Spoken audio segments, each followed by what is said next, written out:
এইটা ছিল আমার চায়ের মানে হোটেলের নিচেই চায়ের দোকান। একেবারে আমাদের বাংলাদেশের মতো এয়ারপোর্ট মোটামুটি এরকম দেখা যাচ্ছে। তো সামনে দিয়ে যেতে হবে। তো আমি একটু পরে ওমরার মানে আমার কাপড় পরে নিব। যাক আলহামদুলিল্লাহ আমার বোর্ডিং কমপ্লিট হয়ে গেল। এই যে বোর্ডিং পাস, এই যে মানি এক্সচেঞ্জ, দেখি কি নেওয়া যায়। তো ইমিগ্রেশন কমপ্লিট, সব কিছু কমপ্লিট। তো চলে আসলাম। আমার একটা পারফিউম কেনার দরকার, বাট কিনতে পারবো না এই কারণে, কারণ আমার আবার ওখান থেকে আবার বুকিং মানে হ্যান্ড ক্যারি করতে হবে।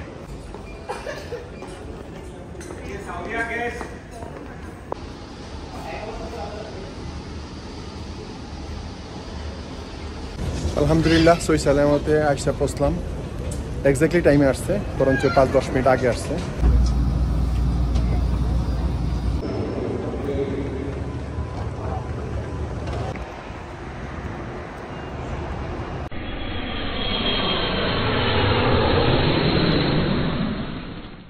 আসসালামু আলাইকুম সবাইকে, গুড মর্নিং, শুভ সকাল। শুভ সকাল বলতে এখন বাজে 7:30। তা আমি অনেক আগে উঠেছি, উঠে শাওয়ার গোসল করেছি, গোসল করে নামাজ পড়ে আবার একটু রেস্ট করছি। এখন যাচ্ছি হলো India, Bombay to Saudi Jeddah. আসলে জেদ্দা আমার হলো ট্রানজিট 24 ঘন্টা নিয়েছি জাস্ট ওমরা করার জন্য। জেদ্দা থেকে আমি 23 ঘন্টাতে ওমরা করে আবার আমি চলে যাব লন্ডন। তো বন্ধুরা 3 দিন থাকলাম বোম্বেতে, এখন রওনা হয়ে গেলাম লন্ডনের উদ্দেশ্যে। দোয়া করবেন যাতে সহি সালামতে যেয়ে পৌঁছতে পারি। এবং ছোট্ট এই ভিডিওতে সবাইকে স্বাগতম এবং শুভেচ্ছা, সাথে থাকবেন ইনশাল্লাহ। তো বন্ধুরা নিচে চলে আসলাম। দেখি আমার উবার কল করেছি, উবার যেতে সময় লাগবে খুব অল্প সময়। দেখি উবার চলে আসবে এখনই। আর এখান থেকে এয়ারপোর্ট যেতে অল্প সময় লাগে, মানে 10-20 মিনিট সময় লাগবে সম্ভবত। এইটা ছিল আমার চায়ের মানে হোটেলের নিচেই চায়ের দোকান। তো আজকে তো চা খেতে পারবো না যেহেতু রোজা। আজকে আমার প্রথম রোজা, ইন্ডিয়া থেকে শুরু হয়েছে। এই যে আমার হুবারের গাড়ি চলে আসছে। আর বললেন না, মানে নতুন ড্রাইভার, মানে পুরো একটা অবস্থা খুবই খারাপ। আর কি বলবো, ওই যে খালি তার গাড়ি থেমে যেতেছে।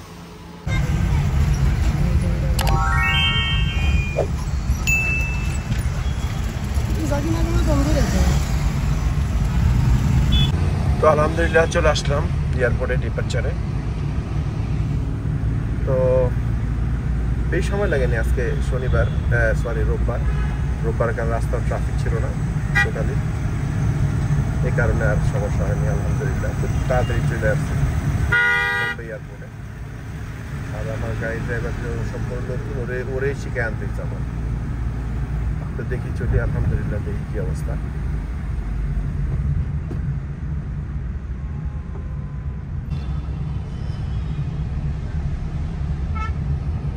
একেবারে আমাদের বাংলাদেশের মতো এয়ারপোর্ট মোটামুটি এরকম দেখা যাচ্ছে।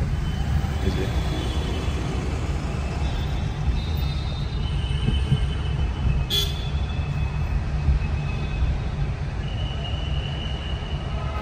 আলহামদুলিল্লাহ চলে আসলাম, বাট কোনো ট্রলি পাচ্ছি না, কারণ আমার ব্যাক পেন প্রচন্ড। দেখি পাই কিনা ট্রলি। এসে বোম্বে এয়ারপোর্ট, ও সামনে দিয়ে যেতে হবে।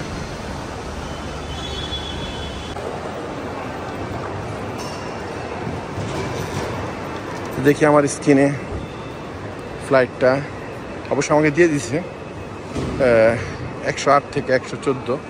তারপর মেক্সিওরের জন্য একটু চেক করি। তো চলে আসছি সৌদির কাউন্টারে। তো মোটামুটি সবাই ওমরার পার্টি যা দেখলাম। তো আমি একটু পরে ওমরার মানে আমার কাপড় পরে নিব। এই যে সবাই ওমরার জন্য রেডি।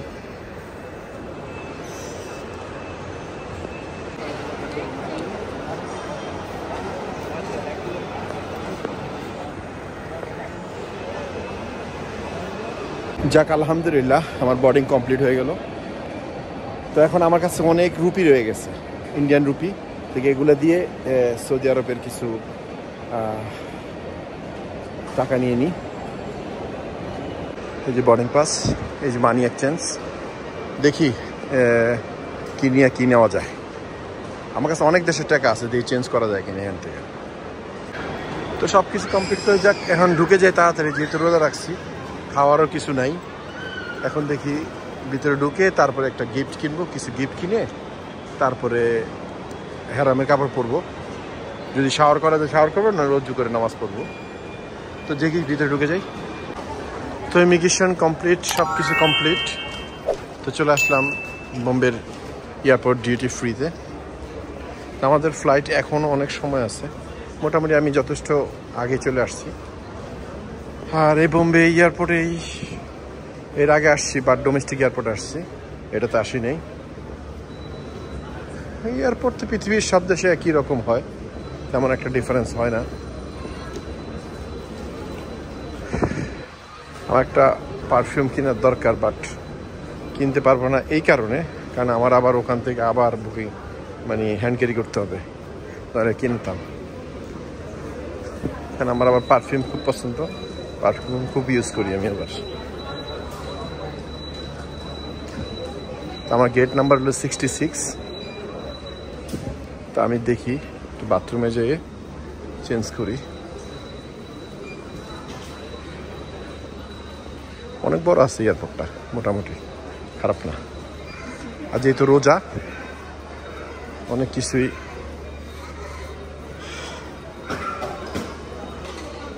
সম্ভব। মানে খাওয়ার দোকানগুলো আসলে সাফার অবস্থায়, রোজা যদি নাও হয় তারপরেও ক্ষতি নেই, বাট রোজা রাখবো না কেন, উমরাতে যাচ্ছি। আর বন্ধুরা, আগে যেমন খুব ইচ্ছা করতো ভিডিও করতে, আসলে এই ভিডিওটা এখন আর করতে মনে করে না আগের মতো। মানে মনে হয় যে একটু লুজ হয়ে গেছে। তারপরেও কিছু করার নাই, যেহেতু একটা চ্যানেল খুলেছি, করতেই হবে। তো আমি 66 নম্বর গেটে যাব, দেখি। এতই খাওয়ার দোকান, আর আজকে মনে করেন যে আপনার রোজা রাখছি, সেখানে আজকে খিদাটা একটু বেশি লাগছে।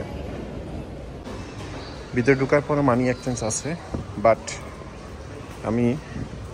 এরা আবার একটা সমস্যা আছে, যেমন আমার কাছে বিভিন্ন দেশের টাকা আছে।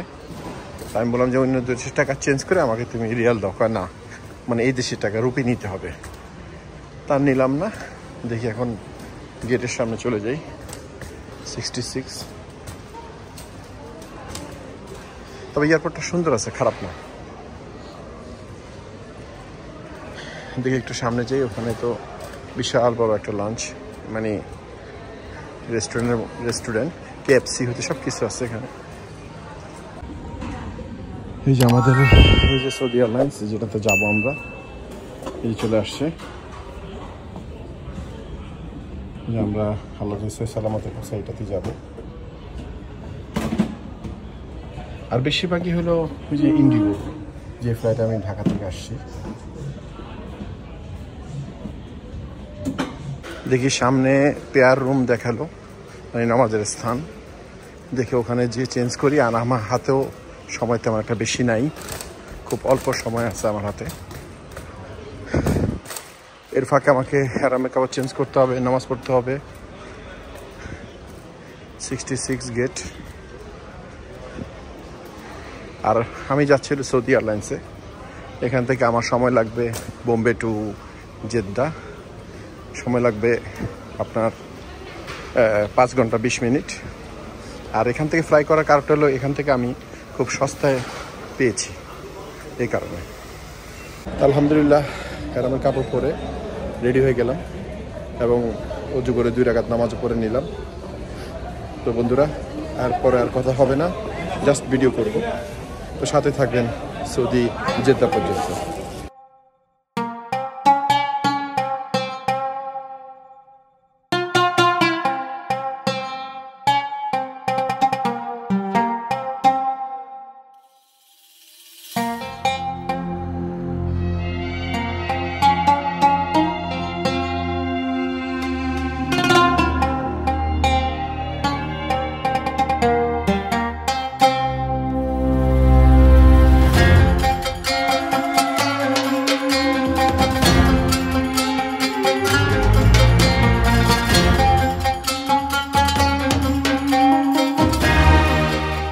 আলহামদুলিল্লাহ সই সালামতে আইসা পৌঁছলাম। এক্স্যাক্টলি টাইমে আসছে, বরঞ্চ 5-10 মিনিট আগে আসছে। তো এখন দেখি তাড়াতাড়ি বের হয়ে যাই, আমার প্রচণ্ড ব্যাক পেন করতেছে।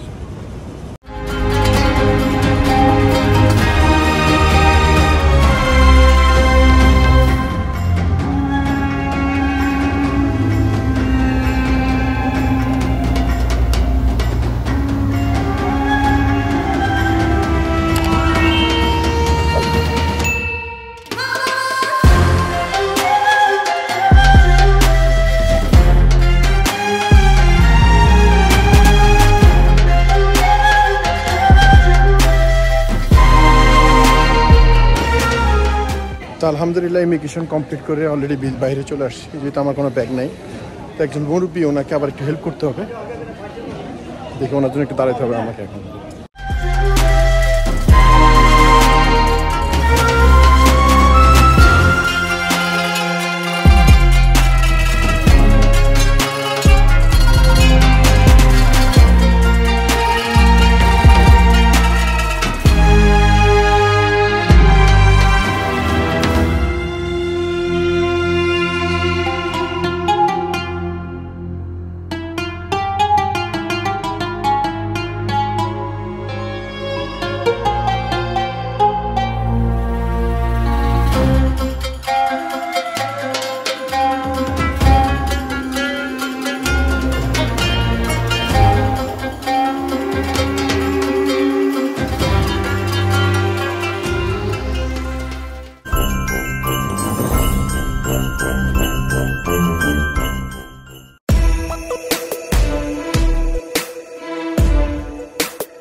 Bulgaria. আমি বর্তমানে আছি গ্রিসের। ওকে, ওয়েলকাম টু বুলগেরিয়া।